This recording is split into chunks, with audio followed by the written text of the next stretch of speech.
After 6 years of marriage, Ellie and I were on the verge of realizing our dreams.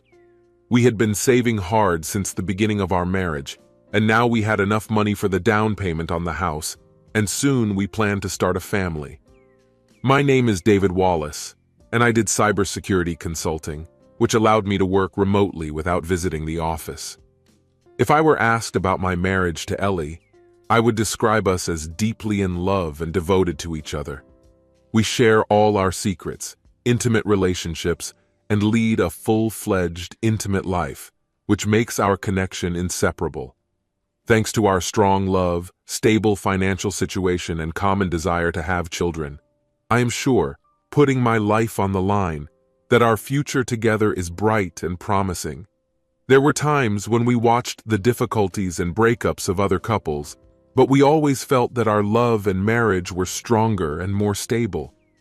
This belief has taken root in our souls and made us believe that nothing can ever come between us. I was convinced of that. Meanwhile, Ellie was successfully coping with her role as a regional manager at a national technology company that was going through a period of growth. But the situation changed when a new vice president joined the company from the Manhattan office. Richard Jones, a self-confident young graduate student, exuded an air of superiority and was happy to assert his superiority over his subordinates. His presence made me doubt my beliefs. Since he arrived 3 months ago, my wife's behavior has changed. She has become distant, irritable, and unpleasant to communicate with. Although she attributed her behavior to stress at work, I couldn't shake the feeling that there was more to it. I did my best to be a supportive husband. I was patient, surprised her with flowers, arranged dates in her favorite places, and listened to her feelings. One evening, she told me about her frustrations with her new boss, Richard. She described him as difficult and disturbing to the staff. I suggested she quit, but she explained that she had already applied for a transfer to another department because we needed income for our new home. She said that now was not the time to quit and preferred to wait a little longer. Ellie explained that her transfer was most likely due to her familiarity with the company's software and the positive attitude of the corporate office towards her.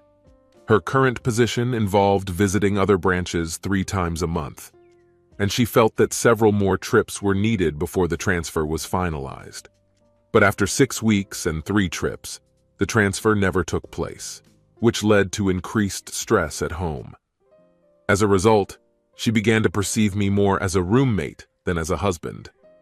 When I expressed my displeasure, she assured me that everything would be fine, as Richard had become better at treating employees. Her colleagues suggested that perhaps the corporate office noticed a decrease in morale and advised him to change his behavior. She did not lose hope for the possibility of a transfer. Although she tried to be more polite at home, her behavior towards me remained rude. She did not dare to have an intimate relationship more than twice a week. Even when we made love, it was more like a gesture of sympathy than the passionate bond we usually shared. On Friday evening, she returned home and announced that she would go to the corporate office in California for 2 nights with her supervisor, Richard Jones. According to her, she intends to find out about her transfer there. But I didn't know then that her tension was caused by the pressure Richard was putting on her to make love to him. Ellie, a stunning 28-year-old woman, 5 feet 7 inches tall, with a slender figure, ample breasts, and a face that could rival the face of an angel. For the first few months, Ellie didn't arouse any suspicions in me. It wasn't until Richard started hitting on her that I began to notice a change in her behavior. Later, I found out that Ellie really confronted Richard, which hurt his ego and caused her severe stress at work. It was obvious that Richard's actions amounted to physical harassment. I couldn't understand why Ellie didn't trust me and report it to the HR department. Since Richard's initial tactics didn't work, he moved on to a more subtle approach, flirting, teasing, complimenting, and promising Ellie a bright future at the company. After numerous dinners and countless conversations about her marriage and intimate life, he managed to convince her to think at least once about being with him, and about the possible consequences that this could have for her future. The mounting pressure she faced, combined with a sense of impending betrayal, gave rise to this sinister alter ego. And in an attempt to rationalize her one-time act of infidelity and ease her guilt, she shifted the blame onto me, portraying me as the villain in this situation. We haven't been intimating for 2 weeks now, and she hasn't responded to my advances. Without begging for physical intimacy, I expressed my concern about the state of our relationship. She assured me that everything would be fine soon, and asked me to give her time to resolve work issues. Despite my love for her, I longed for the passion we once shared. Not knowing what to do next, I realized that it was necessary to change the dynamics of our relationship. I informed her that I would be waiting for her to return from the trip in the hope of saving our marriage. As the 7th anniversary of our marriage approached, I made several attempts to repair our relationship and rekindle her love before she left. But all my efforts were in vain. On the day she was supposed to leave, I came home early to surprise her with a box of her favorite chocolates as a sign of love and desire to make peace, hoping to convey how much I cherish her and wish that our lives returned to normal. I knew that she had decided to take the day off to pack her things and board the plane at 3 p.m. Arriving home around noon, I smiled, wanting to surprise her and express my love. When I entered the house, I called her name, but I was greeted by silence. The house seemed empty. In the bedroom, I noticed her suitcase on the bed and an elegant dress hanging on a hanger. She knew how to dress elegantly, radiating confidence in her style. I've always admired the way she carries herself. Left alone in our bedroom, I dialed her mobile number to find out her whereabouts. Her answers were brief and her greeting was curt, and I felt insulted and unwelcome. Despite my efforts, it seemed like I was bothering her and she didn't want to talk to me. "Hi, what do you need?" she replied irritably. "Nice greeting," I replied, trying to understand her mood. "I just wanted to know how your day went and what you're doing." "I'm going to have lunch with my sister. You know I'm leaving for the airport at 3 o'clock. Do you need anything else?" Surprised by her tone, I simply wished her a safe journey and ended the conversation without expressing the usual affection or farewell. I was wondering if she had noticed the absence of my usual feelings. Feeling a mixture of resentment and anger, I sat on the bed next to her packed suitcase, trying to figure out the situation. Her words and behavior towards me went beyond the bounds of what was allowed, and my frustration grew as I sat with my face buried in the phone. I wasn't going to wait for her to come home, so I decided to leave the house. As I was getting ready to leave, a purple object in her open suitcase caught my attention. Curiosity got the better of me. I reached there and found a plastic bag containing a transparent purple nightgown, matching thong panties and a bra, as well as a pair of nylon stockings and a garter belt, all untouched. This was an unexpected discovery, as I had never spied on my wife before. When I thought about how she hadn't worn such underwear for me in the last 2 years, it dawned on me that she must have packed it for someone else. The pieces of the puzzle suddenly fell into place. After examining the suitcase more closely, I found an untouched box of contraceptives in the side pocket. Everything became clear: her distant and unloving behavior towards me, her lack of intimacy. Our relationship has changed since she started driving out of town with her boss 3 months ago. I suddenly realized that I had the proof of an affair in my hands. These things that she had packed for the trip were supposed to be shown to another man, most likely Richard. At that moment, I decided that I no longer wanted to participate in her insidious game and be her cuckold. Blushing with anger, I went to my office, took a piece of paper, and wrote a short note. With trembling hands, I wrote, "Ellie, I hope he appreciates your gorgeous underwear. It became clear to me why you have changed in recent months. Obviously, you don't need my presence anymore. Rest assured, by the time you get home, I'll be gone, never to cross paths with you again. If I had known that you would turn out to be unfaithful, I would never have agreed to marry you. But, as they say, live and learn forever. The plus in this situation is that you will never have the honor of becoming the mother of my children. I am grateful that we postponed starting a family. Perhaps Richard will help you with this. Sincerely, David. Taking a stapler from the drawer, I carefully unwrapped the linen package and attached the paper to its luxurious and fragile material. Then I carefully put everything back in the suitcase so that there would be no trace of my presence.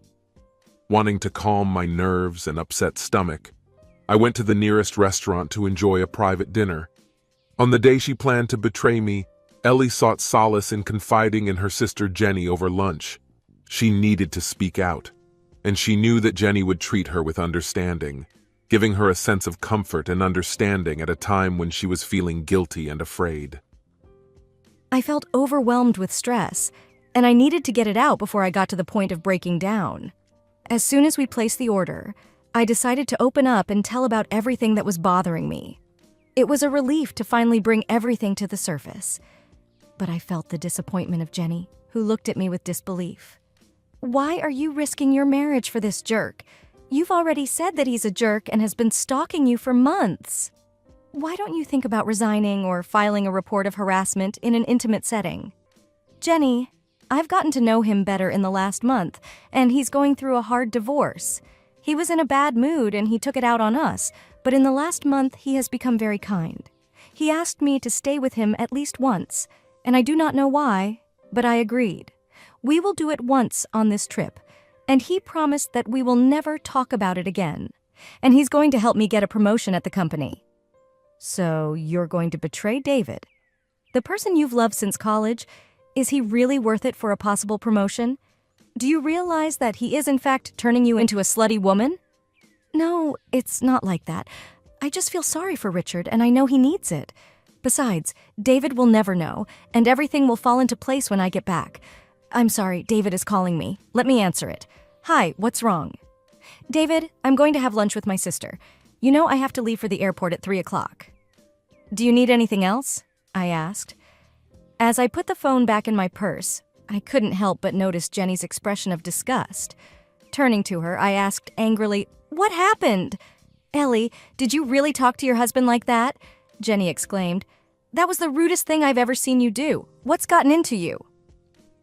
Embarrassed, I replied, "What do you mean, Jenny?" Jenny shook her head. "Do you understand how you just treated him? Are you out of your mind?" "Jenny, what's going on? I just answered the phone quickly." "But you answered and immediately asked, 'What do you need?' Can you imagine how my husband would react if I talked to him like that? And then you abruptly ended the conversation. Do you need anything else? No, goodbye." "No, I love you," or "I'm going to miss you." How do you think he took it? What's going on with you? I'm worried about your decision and the way you're acting. My God, I just realized how sharply I was talking to him. I can't believe I actually said that. Ellie, I think this affair you're considering is clouding your judgment and putting your marriage in jeopardy. You said that David expressed concern about your relationship and felt neglected.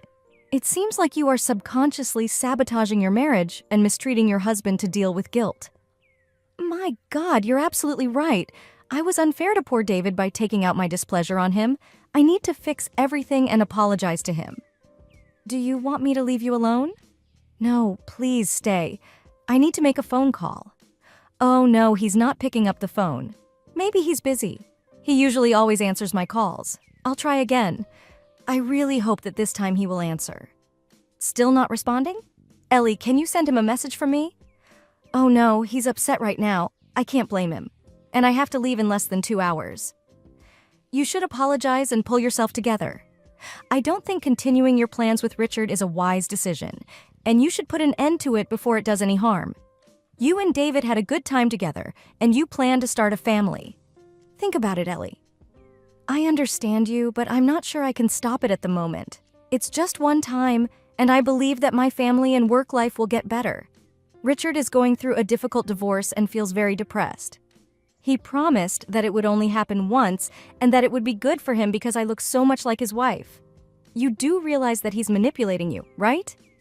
Ellie, you can't be that naive. No, you're wrong. In fact, he's a good guy at heart, and his wife is trying to take his children away from him and ruin him with alimony. When he confided in me, I felt his suffering and felt a strong connection between us. I think I should do it at least once, after all the time we've spent together. Have you discussed your marriage or David's feelings with him? Looking at my hands, I hesitated before saying softly, I may have mentioned David's complaints about the lack of intimacy. Ellie, you're stupid, and you have to hope that David doesn't find out that you shared the details of your relationship with another man. I'm afraid you've crossed the line, Ellie. If David finds out about this, it will be a disaster for your marriage. Can't you see what kind of chaos you're creating and what you're risking?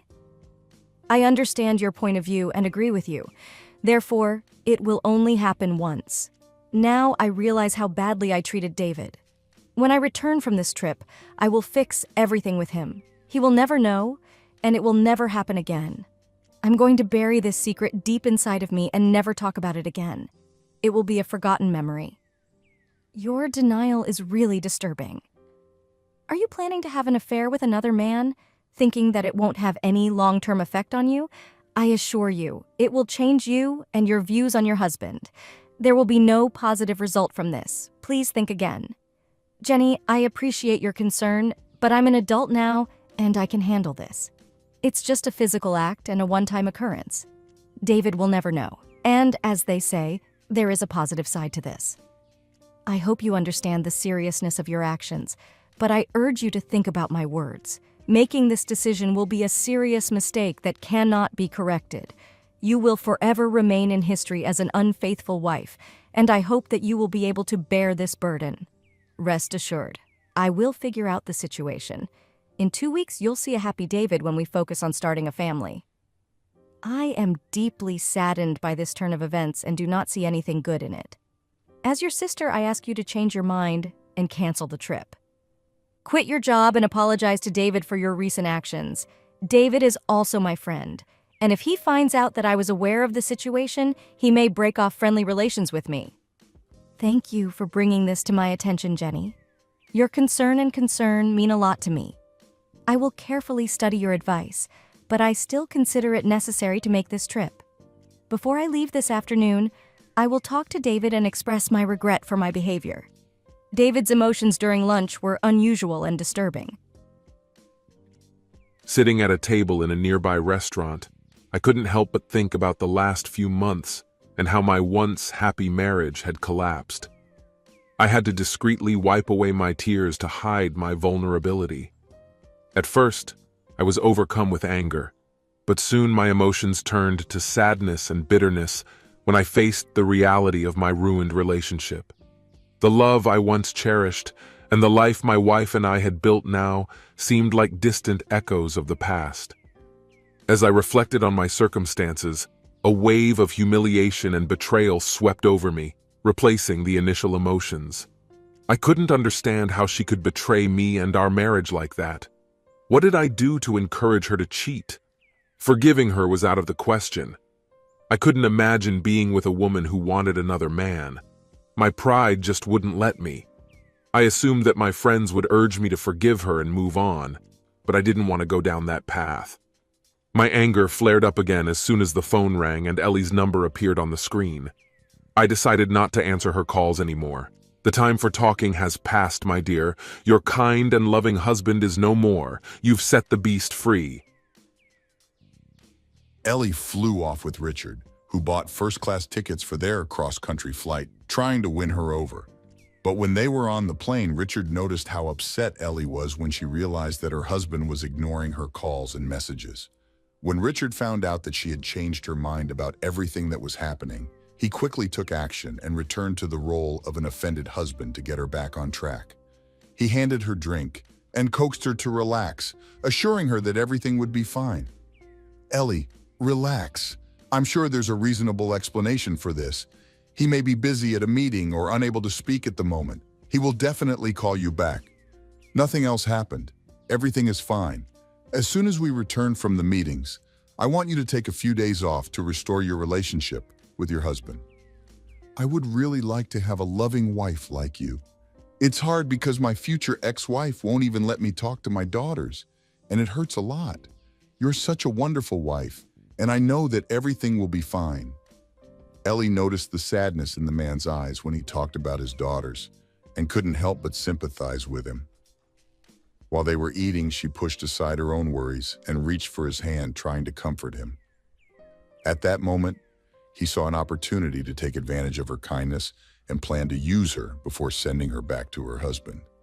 Having put in so much effort, he didn't want everything to go to waste when he got to the end. For him, it was all just a game. He took pleasure in sending women back to their husbands, making them realize that they had lost their way and lost respect for their spouse. The feeling of guilt for their actions remained in their memory and influenced their relationship with her husband. He got even more satisfaction from encountering husbands after they cheated on their wives at business events or casual meetings. The power he felt in those moments intoxicated him, and he became addicted to the sense of control and satisfaction it gave him. This made him a threat to the vulnerable and naive women he preyed on. Arriving at the hotel, they walked together, hand in hand, to the reception desk. And then she realized that there was only one number, which meant that she would have to spend the entire trip with him. When they left the counter, she turned to Richard and asked, "Don't I have a number?" "Ellie, we discussed this. On this trip, you and I will share a room, and never again. Let's just enjoy this unique experience as we agreed." "I thought you said it was a one-time thing, Richard. I'm not sure." "Don't worry, Ellie, everything will be fine. It's one trip, not one trip. Listen, you are my companion on this journey. Let's pretend for a moment that you're my wife, and I swear to treat you like royalty. This will be our little secret just between us." When they entered the room and she noticed the double bed, she was overcome with guilt at the thought of sleeping with someone other than her husband for the first time. But as the excitement took hold of her, the guilt gradually faded away. The conflicting emotions made her dizzy, and she went out onto the balcony in search of relief. Richard, noticing her concern, discreetly put away their bags and then joined her to admire the view of the Pacific Ocean. "Isn't it quiet here?" he remarked, knowing that she was not indifferent to ocean landscapes. With tears in her eyes, she nodded in agreement. "Yes, it's amazing here." Richard gently turned Ellie's face towards him, his touch soothing and reassuring. He looked deeply into her eyes and then gently kissed her on the lips. In the end, Ellie replied, which led to a passionate and hot kiss. When she pushed him away with a smile, Richard realized that he was making progress and decided not to rush things. He expected that in a few hours he would be completely intimate with her and spend the whole night together. He was well aware that he was betraying her trust, knowing that her unsuspecting husband was far away. Despite this, he was overcome with a sense of satisfaction when he returned her smile and met her gaze. "It was wonderful, Ellie. We have dinner scheduled in a few hours, and I'm sure you want to freshen up. I'm going to the gym for a quick workout, and we'll be back in time to get ready," he informed her. She just nodded in response, silently watching Richard pack up his gym clothes and leave the room. Sitting on the edge of the bed, she felt a strong urge to talk to David to make sure everything was okay. Realizing how badly she had treated him, she wanted to apologize and take care of his well-being. Her love for him was obvious, and she was looking forward to the end of the trip so that they could return to their harmonious lives. With a sinking heart, she dialed his mobile phone number, hoping that he would answer and assure her of his love. But her hopes were not fulfilled. He did not answer the phone. Realizing that he was upset after their previous conversation, she decided to contact him via text message in hopes of resolving the situation. "David, my love, I deeply apologize for my behavior on the phone today. I had a rough morning and unfortunately I took it out on you. Please forgive me, and I promise to make amends as soon as I get home. I miss you terribly, and I want you to know that I love you. I'm looking forward to this weekend to start our family. Please call me. I really need to hear your voice." After sending the message, she took a deep breath and stepped under the soothing stream of a hot shower. After getting out of the shower, she anxiously looked at herself in the full-length mirror, anticipating how she would put on the new outfit she had bought. After spending the next half hour carefully applying makeup and styling her hair, she was pleased with the amazing result, especially admiring how beautifully her hair cascaded down her back. Caught up in the moment, she momentarily forgot about the message she had sent to David and concentrated on putting on a new outfit and seeing how attractive she looked. As she admired herself, thoughts of David crept into her head again, and she imagined wearing the same outfit for him later in the evening. While Richard was working out on the simulator, Ellie took a short black cocktail dress out of her bag. The daring outfit was bought especially for their trip and showed off her beautiful breasts thanks to the plunging neckline. That evening, she decided not to wear a bra, opting for a bold look. The short skirt revealed her long legs, which were accentuated by the new high-heeled shoes bought especially for the occasion. She paused for a few moments to admire the stunning dress, and then reached for the underwear drawer.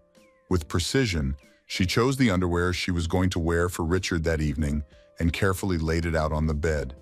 She delicately unbuttoned her fresh black tights and slipped them down her smooth long legs. Deciding to do without a bra, she got into the dress and secured it in place, and then put on high-heeled shoes. Without hesitation, she adjusted her dress to make sure that her large and round breasts were covered with taste and went to the full-length mirror to admire the final version of the outfit. She stared in awe at the stunning woman reflected in the mirror. A smile of satisfaction played on her lips as she admired her own attractiveness and imagined her husband's reaction when he saw her later. Glancing at her watch, she realized that Richard would be back in the room soon and decided to clean up the room. She carefully packed the seductive lingerie she had chosen for the evening so that she could quickly change for their arrival. When they returned from dinner, she saw that the Victoria's Secret box was already open and slightly askew. Upon closer inspection, she noticed that a piece of paper was attached to the underwear. This strange phenomenon caused her perplexity and curiosity. Carefully taking out the delicate items, she found a handwritten note attached to expensive underwear. Still confused, she read the note and immediately felt a wave of fear sweep over her, making her freeze in place. Reading the note stopped her heart, and the whole world collapsed in sadness. The seriousness of her action struck her, and she stared at the message, stunned and motionless. Tears streamed down her face, and she fell to her knees, hugging her head in despair. She was lying on the carpet and sobbing uncontrollably, experiencing deep and incomprehensible pain and sadness. In a state of utter panic, she dialed David's number and left a trembling answering machine. "David, I got your note, but nothing happened. I swear I love you, and it was just a stupid mistake. Please forgive me and call me back. I need to talk to you, baby. Trust me, nothing happened." While she was waiting for his reply, she sent many long text messages. Unable to sit still, she began to rock back and forth in the huge armchair next to the bed. When Richard entered the room, he immediately noticed the chaos, like a train wreck, which was about to disrupt his plans. "What's wrong, dear?" Ellie snapped back, rejecting the affectionate treatment. "Don't call me that. I'm not your darling, and because of you, I may have just ruined my marriage with the man I love. You got me into this mess, and now he's dumped me." Ellie's words hit Richard like a brick, but he tried not to show it. "Ellie, calm down. What are you talking about?" Allie pointed to the note on the bed, and when Richard read it, a smile appeared on his face. He felt a surge of satisfaction when he realized that he had once again successfully deceived his husband, ruined his marriage, and forced Ellie to become part of his scheme. It all started in childhood, when his father abandoned his mother for another woman. This experience affected him greatly, distorting his consciousness in the most destructive way. It didn't matter to him if he slept with her. He thought he had already got what he wanted, and the fact that he would take her now would only be an added bonus. He will let her cry herself out, and then convince her that since her husband suspects her of intimacy with him, then they can bring it to life and have fun. Although he knew it wouldn't be easy, he had a talent for this kind of thing. His previous encounters with unfaithful wives had given him confidence, but Ellie didn't want to play along with him anymore. She defiantly kicked off her heels and took off her dress right in front of Richard, ignoring his presence. He felt that she was going to make her move and get what she wanted, standing completely naked in front of him. His body tensed in anticipation when he saw her stunning figure. Getting to his feet, he quickly took off his trousers, hoping that Ellie would come to him on her own. But instead of obeying, Ellie burst out laughing. "You must be completely crazy if you think I'm ever going to touch you again. I need to go home and fix what you've done," she said. Richard, realizing that he would not be able to get his way, got angry and said in a tone that shocked Ellie, "It's your fault, stupid woman. You agreed to this," he snapped. "You made the decision to leave your husband and enter into a physical relationship with me. I didn't put pressure on you. It was your choice. Your outfit today seems to hint at an invitation to intimacy. If you really loved your husband, you wouldn't agree to spend the weekend with me." "How dare you talk to me like that? You're disrespectful, and I don't want anything to do with you. You have harmed my marriage, and I do not know how to reconcile with David and earn his forgiveness. If he had done that, I would have divorced him and turned his life into a nightmare. I despise you and your actions." Enraged, Richard hissed back, "It's all my fault, isn't it? That kiss you initiated an hour ago speaks for itself. You enjoyed it and wanted more. You wanted me to sleep with you and turn your world around. Admit it, and stop falsely accusing me of wanting to cheat on the man you claim to love.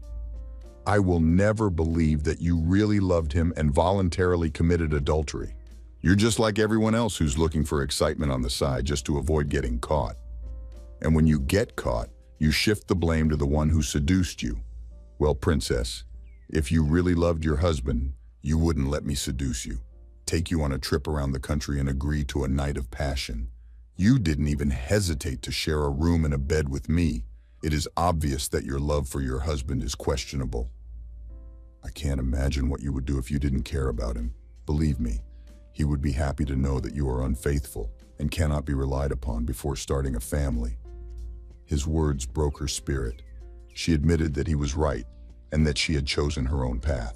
She blamed him for everything, but at the same time, she knew that she could refuse at any moment. Even her sister warned her, but she decided to betray her husband with Richard. At that moment, she didn't know what was causing her more pain. Realizing that Richard had correctly assessed her action and feeling a great sense of guilt, she quickly packed her things and hurried into the hall to seek help from the concierge. Desperate to meet her husband, she hoped the concierge would help her find a way to return home. She knew that she needed to go back to David, express her love to him, and assure him that nothing terrible had happened. Despite this, after an inconclusive 20-minute phone conversation, she found out that all return flights for that evening were fully booked. Unable to leave San Diego until the next morning, she planned to board a flight home and arrive around 6 o'clock in the evening. Realizing that it was too late to take any other measures, she asked for help. Then it dawned on her that she had nowhere to spend the night. The concierge, noticing her distress, offered to help her find a room. She was informed that the room was available, and if she provided a credit card, she could get the key within a few minutes. As she handed over the credit card, she thought about the moments David had mentioned in his note. It dawned on her that she had been inconsiderate and unfriendly towards her husband, allowing guilt to manifest itself in the form of anger and stress towards him. A feeling of unease came over her when she noticed the concierge's expression.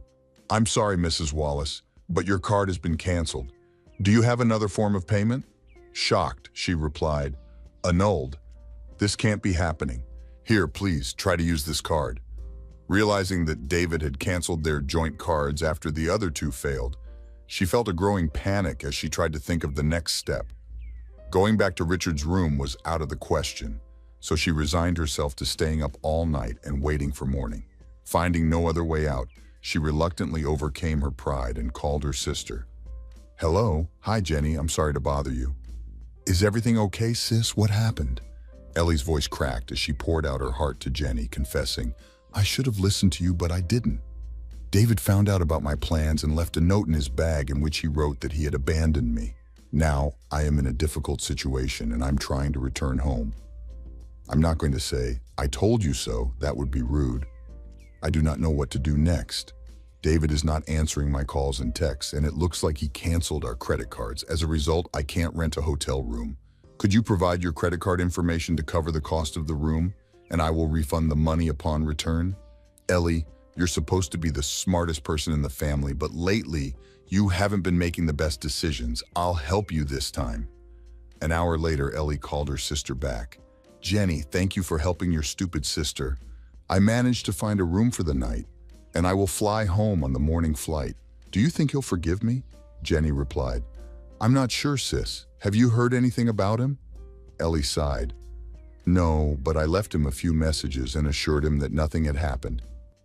Jenny wished her luck, but added, the fact that he knew about your plans and you went on a trip anyway doesn't bode well. If you want him to come back, keep contacting him and asking for forgiveness. The nightmare came true. I didn't know if she was sleeping with Richard or not, but her intentions were clear, and that was all I needed to know. Despite her declarations of love for me, she decided to pursue another man, intending to enter into an intimate relationship with him. I couldn't imagine how I could build a future or stay married to her. In response, I turned off my phone, packed my things, and the next day left for Austin, Texas, where numerous job prospects awaited me. I updated my relationship status on Facebook to single and attached to it a photo of the couple that I created with artificial intelligence using their photos found on the internet. The signature read, Ellie's new love, Richard Jones. After Ellie left with that bastard, I filed for divorce and considered our marriage over. When I returned to the site an hour later, I was surprised to see a lot of comments from friends expressing shock at my situation. Some women even expressed their sympathy and support, suggesting that I contact them if I need to talk to someone. Surprisingly, after several months of feeling unnecessary, I suddenly felt a glimmer of hope and realized that my life was not ruined because of my spouse's infidelity. After a little investigation, I found out that Richard was not really going through a divorce and sincerely loved his family. Instead, he took pleasure in manipulating and seducing unsuspecting women, enjoying the power he felt by turning their partners into cuckolds. For this egoist, it was an unhealthy delight. His addiction was to want to control these women and their husbands. Ellie was shocked to learn that Richard had cheated on her on all levels. She made sure that his wife found out about their affair and about his courtship of other women in the workplace. Richard's life was about to change. Mr. Wilkes, where is your client? David was scheduled to appear in court on the day of the divorce hearing. The judge got angry when he didn't come and asked, where is he? The lawyer stated, I do not know where David is, but I am sure he will arrive soon. In response, the judge adjourned for 15 minutes and warned that if David did not appear at the hearing, he would be held in contempt of court. Joshua Wilkes, David's lawyer, tried to contact him on his cell phone and found out that David would not be able to attend the required court hearing. I'm stuck in traffic. When the judge returned, Joshua stood up and addressed him. Your Honor, my client is currently stuck in traffic and is making every effort to arrive as soon as possible. Unfortunately, I have other things to do today. Your client is in contempt of court, and I'm finding him $1,000. After reviewing the case file, I also demand 3 consultations before the next court date, which will take place within 60 days. I ask you to warn your client that failure to attend consultations or failure to appear in court may result in a 30-day prison sentence and an additional fine. Do you recognize and understand my decision today? Yes, Your Honor. Joshua scolded David, urging him to comply with the judge's ruling. Despite initially refusing mandatory consultations, David eventually agreed, hoping that this would speed up the divorce process. The day of consultations has come. She hadn't seen David since she'd made the regrettable choice in favor of Richard. When she approached him with open arms, she was met with cold rejection and complete disregard. Having cleaned himself up after crying, the consultant started the session again. Ellie expressed her love for David and apologized for not understanding the consequences of her actions. She confessed that she had not made love to him and left as soon as she realized what was going on. With tears in her eyes, she asked for forgiveness. When it was his turn to speak, he said, Doctor, I want to clarify that in order for these sessions to benefit, we both need to be completely honest with each other. Is that so? Yes, David. You both agreed to be extremely honest during these informal sessions. It is very important that you both speak freely and truthfully. Thank you, Doctor. When he turned to Ellie and met her eyes for the first time since her return from the trip, he felt his heart begin to pound. Resentment and suffering flared up in him again. It's hard for me, Ellie, and I hope you'll be honest. You're saying that nothing happened between you and Richard. There was nothing between us. I have to understand and forgive your act, right? Tears welled up in her eyes as she smiled and assured, Yes, David, nothing really happened. When I received your note, I immediately realized my mistake and hurried back home to you. I see what you're getting at, Ellie. I know you well, and I know you're not the type to cheat, David replied. You've never been one of those women who cheat or behave inappropriately. Of course not, Ellie confirmed. I'm not a slut, and you know it, she said, holding out her hand to David. He didn't take it, leaving it hanging in the air until she put it away. I know you're not like that, Ellie. I know that you only share intimacy with those with whom you have a sincere connection, he said. I know you had feelings for Richard. Am I right? Faced with the choice of confessing her feelings or being known as a libertine, she reluctantly admitted, Well, yes. I didn't love him. I only loved you. Yes, I loved you too, Ellie. But what worries me is that it all looks like an affair. Have you ever spent time with him outside of work? Did you go to lunch or drink together? Of course, we worked together. That explains everything. So I take that as a yes. Now be honest with me, Ellie. Have you ever held hands with him while walking? Ellie avoided looking into his eyes, whispering, Yes. I'm sorry, I didn't hear you, he replied. Were you holding hands? Yes, but I didn't love him, she confessed. I know you didn't love him, he replied. Tell me, have you ever kissed him passionately? Only once, I swear, she confessed. David couldn't understand what had happened, but all his emotions, pain, anger, resentment, and humiliation poured out in the form of tears. Her confession triggered a flood of emotions that David was holding back.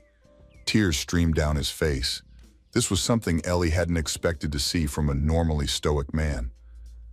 When the tears subsided, David pulled himself together and asked the last question without taking his eyes off her. Ellie, if I hadn't sent that note along with the underwear intended for your lover, would everything have been different? Did you think about sleeping with him that night? She hesitated to answer, feeling awkward looking at his tears. After a short pause, the doctor turned to Ellie. Ellie, it's very important to deal with this now. You are in a safe place, and there is no need to hide anything. Please respond to David's request. David, I love you, and I will never hurt you. But if you hadn't intervened with that note, I would have made a terrible mistake and slept with him. You saved me, and I will always be grateful to you for that. Honey, we have to stick together. With tears in his eyes, David turned to the doctor and explained, That's why I can't continue this marriage. She had every intention of being unfaithful. The act itself doesn't matter to me. Intention is crucial. If she was willing to do it once, I'm afraid she'll do it again in the future, and I can't live with that kind of uncertainty. In the years to come, I will never forget her desire to be with someone other than me, someone she really wanted. I often wondered if she still had these feelings or if she had already overstepped herself. When she boarded the plane, it became clear that she had made her decision long before. Over the next 3 weeks, David underwent the necessary consultations, and 3 months later, their divorce was formalized.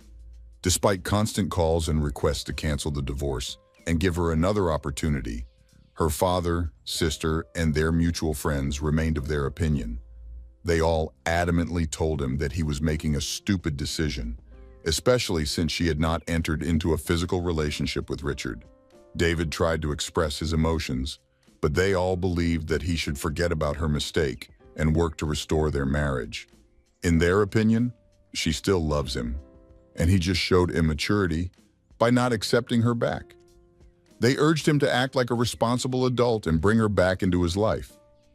Delighted that his own ego was interfering with their reconciliation, he bluntly told them never to talk to him again. After that, he started working on contracts all over the country and left the city without looking back. Despite Ellie's insistent pleas for forgiveness, he eventually had to block her number to put an end to the constant calls. He believed that eventually she would leave and find someone else, but hoped that she had learned from their experience and would be faithful in a future relationship. Almost a year has passed since that tragic day, but the memories of my marriage do not leave me. Working all over the country, I severed my connection with home. But that's when I decided to act and take revenge. Before leaving, I set up a remote connection to the home internet, which allowed me to access Ellie's computer. Knowing about her habit of logging into the company's VPN upon returning from work to send reports, I was ready to implement my plan.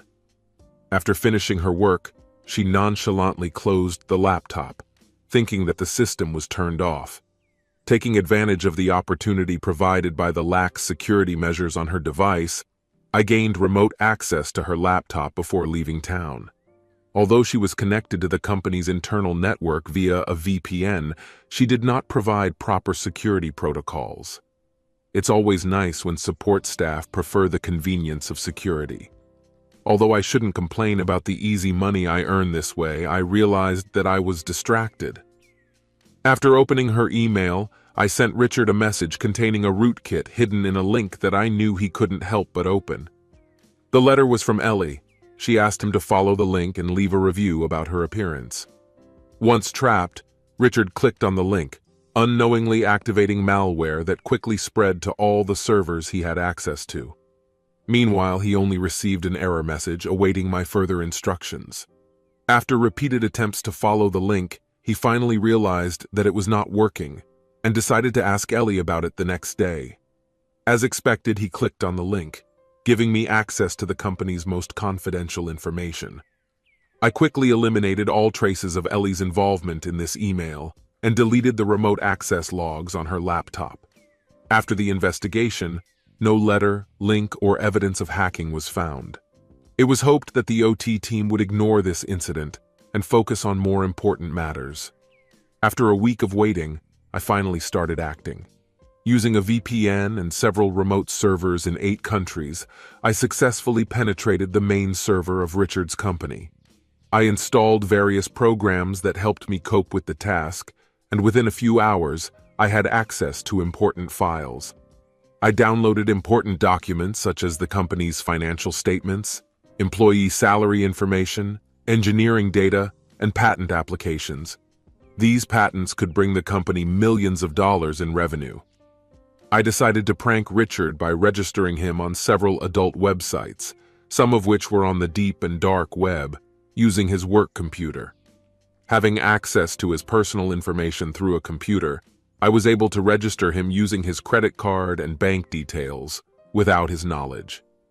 After installing a program on his computer, I redirected all messages from these sites to a hidden file that only I had access to.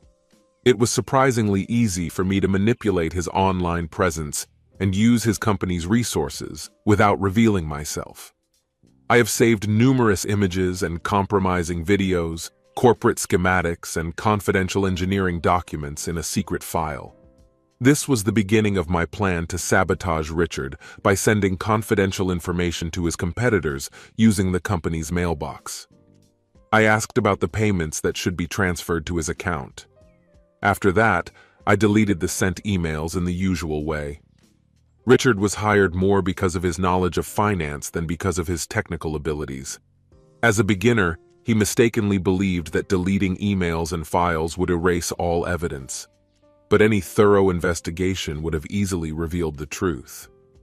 Taking matters into my own hands, I began sending incriminating videos from his computer to sites under FBI surveillance. In just a week, more than 100 images were sent, which undoubtedly attracted the attention of the FBI. I instructed one of my employees to plant a USB drive with numerous compromising images in Richard's apartment. They successfully installed the device within 2 days of receiving the assignment. It was all part of my carefully laid plan. Throughout the operation, I took precautions using a VPN, several remote servers, and my cybersecurity skills so that there would be no traces leading to me. 10 days later, Richard was in a meeting with the president of the company when a group of 6 FBI agents burst into his office. Filling the room, they shouted with weapons in their hands, "FBI, nobody move!" The sight was unreal, and all the office staff froze in fear, watching the chaotic scene, unable to speak or move. The agents announced that they had an arrest warrant for Richard Jones and permission to access the company's servers, citing awareness of federal crimes. The president gave Richard a scornful look and then escorted 2 FBI agents to the Information Technology Department. Ignoring the president's protests, the FBI confiscated the company's servers and data, which led to its complete shutdown. As soon as the news of the situation spread, competitors joined the case and began contacting customers. With my help, Richard's actions led to the collapse of the company, as a result of which he was fired and received a lawsuit from the company. Richard's federal case has attracted a lot of media attention. The company he worked for was in serious financial difficulties, and it was unclear if it would be able to weather the storm caused by Richard's actions. The scandal tarnished the company's reputation and led to Richard becoming a national outcast. As a result, he was convicted on numerous charges, including possession of prohibited materials, wire fraud, corporate espionage, theft from a federal structure, and extortion. He was sentenced to 25 years in prison with a minimum term of 20 years for good behavior. His wife filed for divorce, and the children broke off their relationship with him forever. He lost everything by meeting the wrong person. In addition, Ellie became a victim when news of her affair with Richard leaked and spread across several national news platforms. Somehow the sites were hacked. The scandal raged for more than a week, causing huge damage to her reputation. On Valentine's Day, a scandal broke out in the newspapers related to his wife's infidelity and her relationship with Richard Jones. Nicknamed Hacker in the articles after his arrest, Love Day took a dark turn for Ellie. Her personal information, including her photo, address, place of work, and divorce, was scattered all over the internet. Wherever she went, Ellie was met with harsh remarks and judgmental looks. As a result of the public outcry, she lost her job, becoming famous due to her connections with an infamous man. Happy Valentine's Day, Ellie. The prospects for her future career were bleak, and she found herself surrounded by unfavorable characters. Interestingly, karma is able to balance the situation.